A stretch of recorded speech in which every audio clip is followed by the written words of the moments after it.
Dieu soit loué et pour sa grâce et par son amour. Et je pense que ça c'est la deuxième volume, la première volume que j'avais parlé ici, la délivrance. Et j'avais touché comment être délivré. Vraiment c'était merveilleux de la part de Dieu, même ceux qui sont suivis la parole, tout était dans la joie.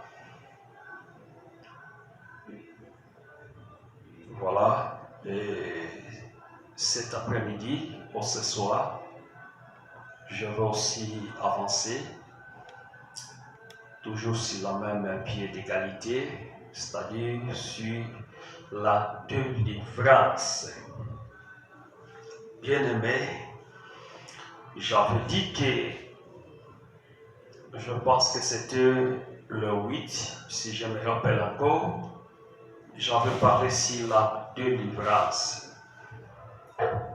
La délivrance que j'avais dit que comment peut-on être délivré ou comment être délivré. J'avais dit que ce sont des questions que nous pouvons se poser les uns et les autres étant que le Fils de Dieu ou étant que les enfants de Dieu.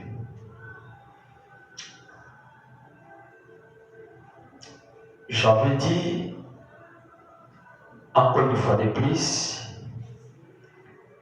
on ne peut pas être délivré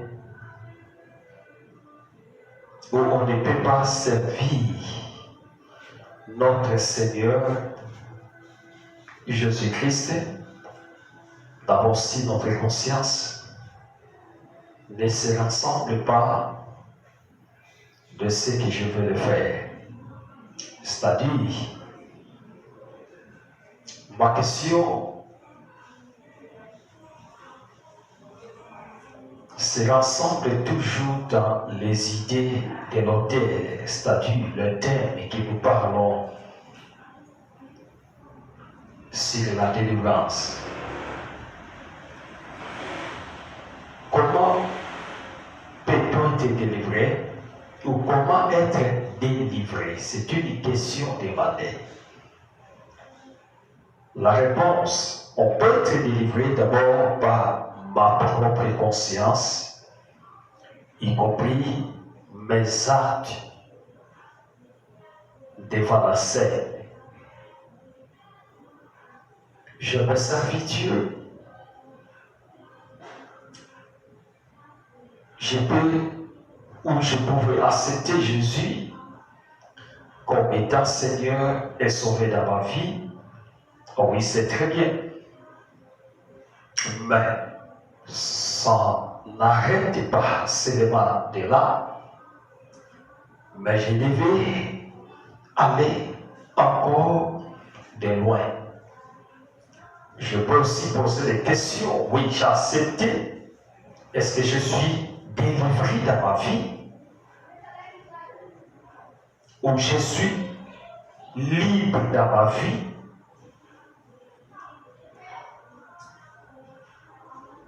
Pour bien servir Seigneur dans de bonnes conditions, moi je pense que la première chose que je peux me poser moi-même, suis-je libre? Parce que apôtre Paul dit, si le Fils vous affranchit, vous serez réellement libérés. Si le Fils vous affranchit, c'est-à-dire délivré, touché, le Fils va toucher au fond de moi, au fond de tout ce qui est comme les intérêts de ma vie. Et par là, ma vie doit être changée. Vous-même, vous devez commencer à pressentir la liberté de servir Dieu dans votre vie. Aujourd'hui, nous avons dans nos églises que nous avons beaucoup de problèmes concernant la délivrance ou la liberté. Des gens veulent servir Dieu, que vous sentez que cet homme, cet enfant de Dieu réellement est libéré. Mais aujourd'hui, même nous, le passé, nous avons beaucoup de problèmes avec les enfants d'église. Lorsque vous les regardez en lui, vous trouvez beaucoup de choses ne se ressemblent pas. C'est-à-dire les enfants de Dieu sont un peu bloqués, même s'ils écoutent la parole de Dieu. Mais vous devez voir que la façon qu'ils servent le Seigneur, ça ne se répond pas dans de bonnes conditions. Voilà ce qui m'a poussé. Voilà ce qui m'a interpellé encore de nouveau, étant qu'un homme de Dieu, de se réfléchir. Réfléchir dans de bonnes conditions et de poser des questions. Réellement, est-ce qu'il y a la liberté ou la délivrance où les enfants de Dieu sont réellement franchis dans sa vie? C'est ça le problème. Bien-aimés, je pense que beaucoup de personnes vont me suivre et je sais que vous serez réellement bénis à travers cette parole. Suis-moi. Ne fût-ce que 30 minutes. Lorsque vous devez regarder cette parole, ce message de vie, il ne faut pas s'écarter. Sois tranquille. Regardez cette parole, écoutez cette parole, ce message de vie que Dieu veut que vous serez réellement libérés dans votre vie. J'avais dit qu'aujourd'hui nous avons des grands problèmes au niveau des églises parce que les enfants de Dieu ne sont pas libérés. Ils ont affermé jusqu'à présent. Moi, je ne crois pas souvent.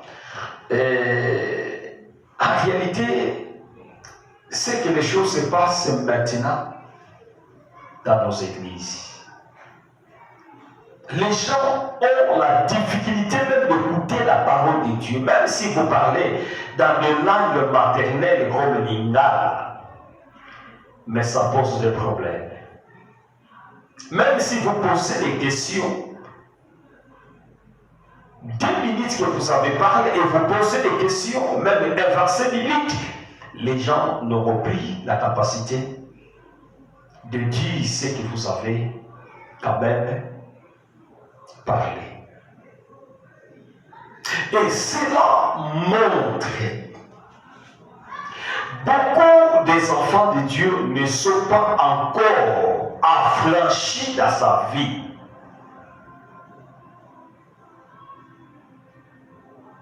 Vous savez pourquoi?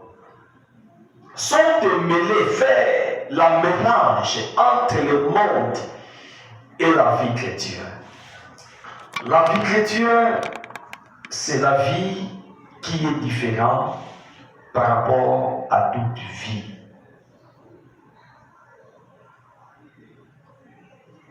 La vie chrétienne, c'est la vie de la séparation.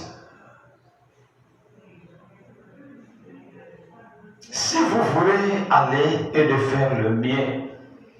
Dans l'écriture, s'il vous plaît, moi je pense qu'il faut séparer. Marc dit quelque chose d'important. Nous devons lire ça et nous devons revenir. Marc chapitre 8. Marc chapitre 8, verset 36 jusqu'à 37. La Bible dit, et que sert à un homme de gagner tout le monde si personne n'a? Que c'est ou quel avantage l'homme doit se prendre ou bénéficier les choses qui sont dans le monde, à savoir toutes les choses qui sont dans le monde, ce sont des choses périssables. C'est-à-dire, il y a un temps, il doit se disparaître. Mais s'il perd son âme, ça c'est une expression très capitale et nécessaire même. S'il perd son âme, on ne peut jamais faire l'échange d'une âme. L'âme c'est quelque chose très évoquante dans la vie d'un humain, où tu ne peux jamais faire un échange avec votre âme.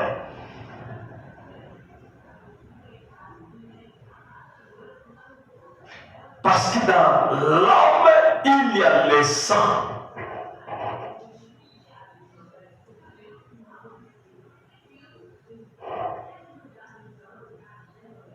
Dans l'âme, ce qui fonctionne l'homme.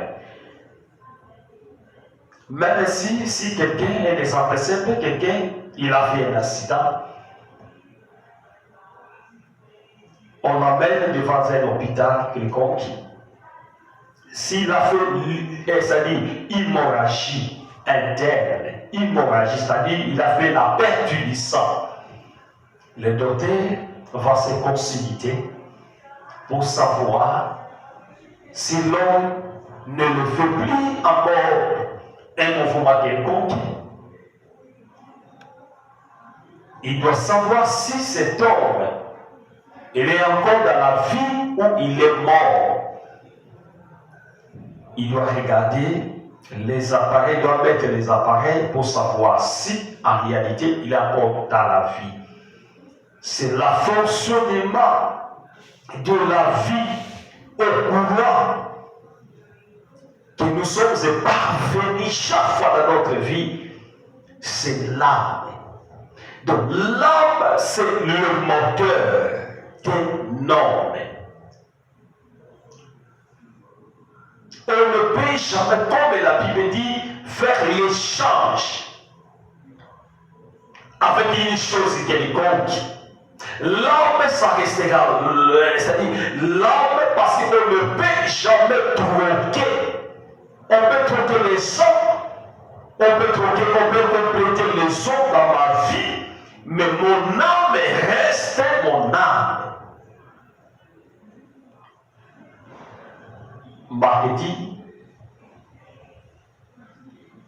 s'il perd son âme, bien-aimé, tu peux perdre tout dans votre vie, mais tu dois protéger ton âme.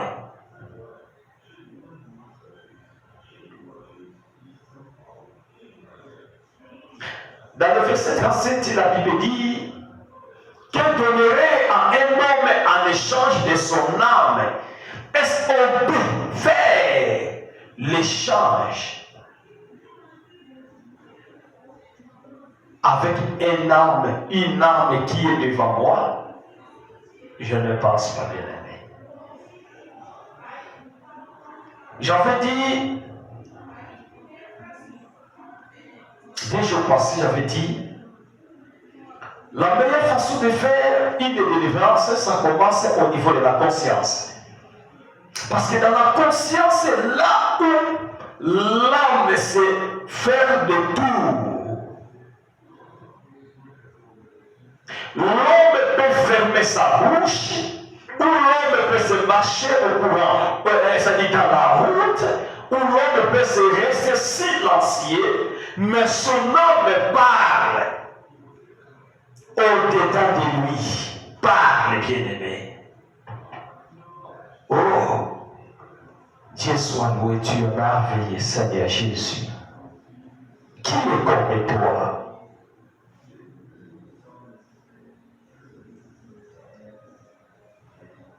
Qui est comme toi, Seigneur Jésus? Des choses merveilleuses tu as fait. Des choses merveilleuses tu as donné au Fils des hommes pour contempler ta magnificence et ta grande Jésus. Alléluia. Tu es merveilleux. Et nous avons dit à Osée chapitre 4, verset 6, mon peuple périt faute de connaissance. Et nous avons dit, lorsque le peuple périt, parce qu'il manque la connaissance, il manque la vision. Un enfant de Dieu, il marche avec la connaissance de la parole. Parce que la parole qui vivifie l'homme, la parole qui transforme l'homme dans sa totalité. Lorsqu'il y a la connaissance, moi je pense qu'aussi il y a la vision. La vision, c'est quelque chose qui fait, qui se fait l'homme d'aboutir, de voir les choses de loin. Même si aujourd'hui, vous êtes dans le bas, mais comme vous avez la vision, comme vous avez la connaissance de Dieu, vous regardez les choses de loin et demain vraiment sera votre vie. Un homme spirituel, il ne regarde pas le présent, mais plutôt il regarde ce qui arrivera. Je te dis là où vous êtes, ne faut pas se limiter aujourd'hui, mais demain il y a de bonnes choses que Dieu a préparées pour toi. Même si aujourd'hui tu n'as rien dans votre main, mais pensez-vous que demain vous aurez quelque chose. Et demain vous ne serez pas comme vous êtes aujourd'hui. Et demain Dieu va vous visiter d'une manière, d'une autre, parce que vous êtes là pour servir Dieu. Oh Ramana Soria Maya, Jesus Soria. Dieu soit loué.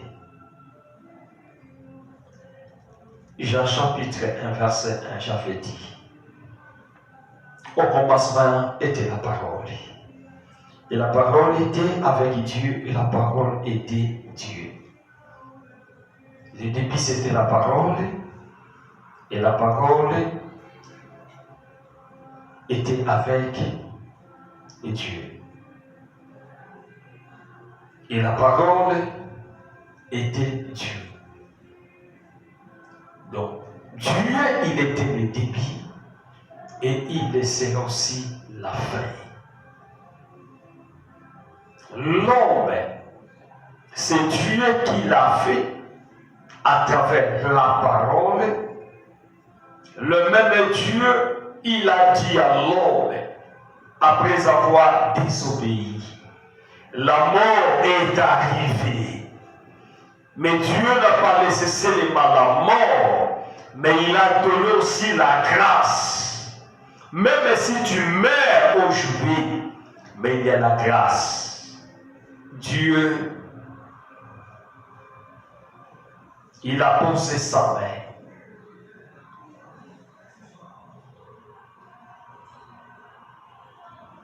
il a donné son Fils Jésus. La Bible dit aujourd'hui, si vous entendez